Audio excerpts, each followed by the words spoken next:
Have you ever had the strange feeling that the life you're living doesn't quite belong to you? That, somehow, you've been playing a role that was written by your parents, your culture, or even your own fears, while the real you stays hidden beneath the surface? You go through the motions, meet expectations, smile when expected, but deep inside there's a quiet whisper. This isn't me. Carl Jung believed that this discomfort isn't a flaw, it's a message, a signal from the deeper parts of your psyche that you've strayed too far from your true nature. He called this process individuation, the lifelong journey of shedding the false self and reclaiming who you truly are. But here's the paradox. Most people don't even realize they're lost. Because the world rewards masks, not authenticity. So ask yourself, have you been living from your essence or from your conditioning? In this video, we're going to explore what it truly means to find your real self, not through external achievements or approval, but by facing your shadow, breaking free from inner scripts, and reconnecting with the self you've forgotten, the version of you that's been waiting all along. So if you've ever wondered why you feel disconnected, adrift, or even like a stranger in your own life, this isn't a personal failure. It's the starting point. It's the invitation to begin the most important journey you will ever take, the journey back to yourself. And Carl Jung left us a map for that inner pathone that doesn't promise ease, but promises truth. Carl Jung believed that one of the greatest tragedies of modern life is that most people never meet their true selves, not because the self is missing, but because it has been buried. From the earliest stages of life, we begin to shape our behavior around what is expected of us. We learn how to please our parents, avoid punishment, gain approval. We are rewarded for being agreeable, obedient, successful. So we learn to wear the masks that earn love and security. But what happens to the parts of us that don't fit into those molds? They are pushed into the unconscious. Jung called this socially constructed identity, the persona mask we wear to function in the world. And while the persona is useful, even necessary, problems arise when we mistake the mask for who we truly are. The more we identify with this external image, the more disconnected we become from our inner life. We start to believe that we are only what we perform. The good student, the reliable friend, the strong partner. Yet beneath these roles often lies anxiety, confusion, or a quiet sense of emptiness that we can't explain. That emptiness is the voice of the forgotten self. Jung didn't believe that self-discovery was about becoming someone new. In fact, he argued the opposite. The true path, he said, was about remembering, about reintegrating the parts of ourselves we were told to hide or suppress, the desires we ignored, the emotions we weren't allowed to express, the talents we abandoned in the name of practicality. To find your true self is to turn inward and begin listening to the parts of your psyche that you've long silenced. But make no mistake, this journey is not romantic. It's uncomfortable. Because to meet your true self, you must first meet your shadow, the side of you that holds everything you've rejected or denied. It's in this confrontation that growth begins. As Jung said, one does not become enlightened by imagining figures of light, but by making the darkness conscious. And so, the real question is not, who am I supposed to be? But rather, who was I before the world told me who to become? When you begin to sit with that question honestly, patiently, you open a door not just to self-awareness, but to transformation. Because your real self isn't found in the mirror, it's found in the quiet courage to be internally truthful, even when it's inconvenient. Once you recognize that the life you've been living may not be rooted in your truth, the next step isn't to rush into reinvention, but to pause and look within. This is where the real work begins. Because beneath the carefully maintained image, there are fragments of yourself that you've been taught to disown. Perhaps it's your anger, your vulnerability, your ambition, your sadness. All the pieces that didn't seem acceptable in the eyes of others were quietly exiled to the corners of your unconscious, but they never disappeared. They became your shadow. The shadow is not evil. It's not something to get rid of. It's simply the parts of you that never had a safe place to exist. And if you don't face them, they don't just go away, they control you from the dark. They show up in sudden emotional outbursts, self-sabotaging patterns, or the way you project your unhealed wounds onto others. Jung warned that anything unconscious will be lived out as if it were fate.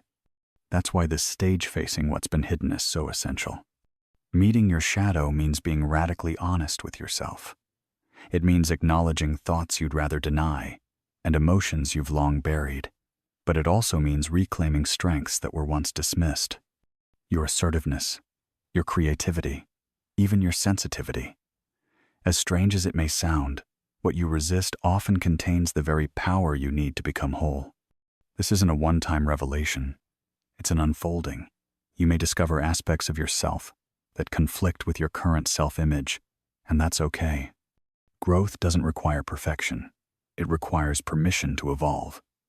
In fact, one of the greatest signs of inner maturity is the ability to hold contradictions without falling apart. To accept that you are both light and shadow, strength and fragility, clarity and confusion. Finding your true self, then, is not about fixing what's broken. It's about embracing what's been forgotten. Integration doesn't mean erasing your past or pretending the shadow isn't there. It means sitting with all of it, your story, your wounds, your beauty, and allowing those parts to finally belong. Because once you stop rejecting yourself internally, the world outside loses its power to define you. But awareness alone is not enough. Once you've brought the shadow to light and accepted the parts of yourself you once rejected, the next phase is reconstruction, choosing to live in alignment with the person you are becoming, not the mask you once wore. This isn't about making radical changes overnight, but about beginning to listen to the quiet signals you used to ignore. Your intuition, your discomfort, your longings. These inner cues are not random. They're your psyche's compass, pointing you back toward wholeness. For example, think of the career path you followed. Was it chosen freely or inherited unconsciously? Did you pursue that relationship because it resonated with your soul, or because it fit a checklist of social expectations? These are difficult questions, but they open the door to realignment. One client Jung worked with, a successful banker, came to him with chronic depression. As their sessions unfolded, it became clear that the man had spent his life climbing a ladder that leaned against the wrong wall. He wasn't unhappy because he lacked success. He was unhappy because he had abandoned meaning. Once he began exploring his creative instincts, which had been buried since childhood, the depression began to lift. He hadn't found something new. He had reclaimed something old. In your own life, this might mean something as simple as saying no when you used to say yes out of guilt. It might look like spending time alone without feeling the need to explain yourself. Or finally pursuing something that's always felt irrational to others but deeply resonant to you. These aren't grand gestures, but they are revolutionary. Because every time you act from your inner truth rather than external pressure, you strengthen the bridge between who you are and how you live. The journey of becoming yourself is not about separating from the world. It's about showing up in it without betraying your core. It's living a life where your outer choices reflect your inner clarity. And as you grow more grounded in that truth, something beautiful happens. You stop needing validation, and you start radiating presence. People might not always understand you, but they'll feel something real in you, something solid, something free. So now I'd love to hear from you. Have you ever made a decision that felt completely right to your soul, even if it didn't make logical sense? Or have you felt torn between what the world expects and what you know deep down is true for you? Share your experience in the comments below. I read every one, and your story might help someone else who's still searching. As you begin living in alignment with your inner truth, a subtle but profound transformation unfolds. It's not dramatic or flashy. There's no applause, no sudden enlightenment. Instead, what arises is a quiet claridia, deep sense of peace that doesn't depend on your circumstances. You begin to notice that certain things no longer disturb you the way they used to. The opinions of others lose their grip. The need to prove yourself slowly fades. You become less reactive, more reflective. And for the first time, perhaps in years, you feel at home in your own skin. This isn't because life becomes easier. it's because you become steadier. Imagine a tree that has finally rooted itself deep into the earth. The wind still blows, storms still come, but it no longer topples. That's what happens when you stop outsourcing your identity to your surroundings and anchor it within. You respond instead of react. You speak because you have something real to say, not because you need to fill the silence. Consider the story of a woman who spent decades trying to live up to the image of being the perfect daughter. She became a doctor, married well, raised children all by the book. But somewhere in her 40s, a quiet crisis emerged. She began waking up in the middle of the night, not in fear, but in emptiness. It wasn't depression, it was the absence of herself. Through therapy and deep reflection, she came to realize that none of the choices she had made truly belonged to her. Eventually, she left medicine, started writing, and began living a life that, for the first time, felt real, not perfect, not predictable, but hers. And in that choice, she found her peace. This is the essence of Jung's message. Your true self isn't something to become. It's something to return to. And returning to it requires shedding illusions, outdated roles, and even relationships that no longer resonate with who you are becoming. That's why this journey is not about isolation, it's about connection. But the kind of connection that starts from within. When you stop performing, you begin to attract people who recognize the real you. Relationships become more honest, more alive. You begin to feel the difference between fitting in and belonging. One exhausts you, the other nourishes you. So take a moment to reflect, what is one area of your life where you feel like you're still performing? What's one small change you could make this week to honor your true self instead of your conditioned self? Let me know in the comments below. I'd love to hear where you are on this journey. In the next part of this series, we'll explore how unconscious patterns, especially from childhood, continue to shape the way we see ourselves, and how breaking free from them is the key to real freedom. The deeper you go on this path, the more you begin to realize something surprising. Finding your true self is not just about improving your personal life, it's about transforming the way you experience the world entirely. Because when you stop pretending, when you stop chasing approval, you begin to live with a kind of integrity that can't be bought, taught, or imitated. It's not about being perfect. It's about being true to yourself, to your values, to what your soul knows is right. This transformation often begins subtly. You might notice you no longer tolerate conversations that drain your energy. You might feel less pressure to explain your choices, to justify your feelings, or to constantly seek reassurance. Instead of reacting out of fear, you start responding from a place of inner steadiness. And what's remarkable is that this quiet shift begins to change everything, from how you relate to others, to the way you set boundaries, to the way you make decisions. One powerful example of this comes from a man who spent years living up to his family's expectations. He had built a successful business, appeared confident on the outside, but inside, he was quietly collapsing. It wasn't until a breakdown forced him to stop that he began to ask the real questions. Whose version of success am I living? When was the last time I felt alive, just busy?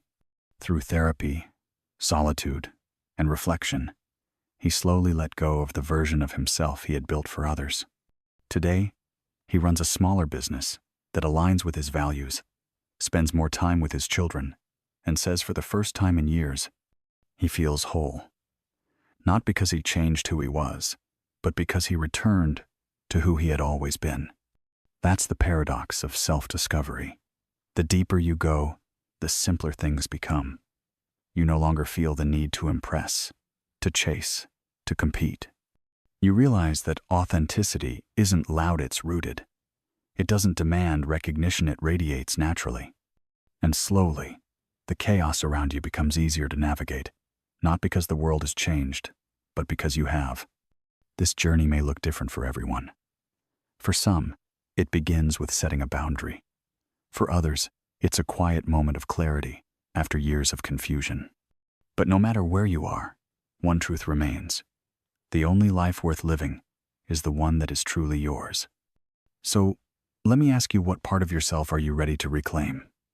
What have you been silencing for the sake of comfort or acceptance or fear? Drop it in the comments below. I want to hear your story. You never know who might read it and feel less alone. And if this series on Jung's wisdom has helped you take even one step closer to yourself, don't forget to like, subscribe, and join the conversation here on X. In the final part, we'll bring everything together, how the shadow, the persona, and the true self form a single, unified path, one that leads not just to insight, but to inner liberation. So, here we are. We've explored how the journey to your true self isn't about becoming someone different. It's about peeling back the layers that never belonged to you. We've uncovered the persona you wear to survive, the shadow you've hidden to be accepted, and the quiet voice underneath it, all that's been waiting to be heard. Jung didn't offer a quick fix, he offered a path. One that asks for courage, for honesty, and for presence. But if you walk it, even in small steps, you'll begin to notice something incredible. Life feels more real, more meaningful, more yours. This journey is not just a theory. It's something you can live, starting today. Maybe that means giving yourself permission to feel what you've been suppressing. Maybe it means saying no to something that drains you, or finally pursuing something that lights you up even if no one else understands it yet. It starts with awareness. Then comes choice. And over time, it becomes freedom. So I invite you to ask yourself, what would it look like to live one day, just one, as your most honest self? Not the version others expect, not the version you've polished, but the real, raw, beautifully imperfect you. Let me know in the comments. What part of this journey resonated with you the most? Have you ever caught yourself playing a role that no longer fits? I read every response, and your story might inspire someone else who's quietly searching for themselves too. If this video spoke to something deep within you, don't forget to like, subscribe, and stay connected here on Psychology Insights, where we go beyond surface-level advice and dive into the psychology of real transformation. Your growth is your gift to the world, and your true self, it's not lost. It's just waiting for you to return.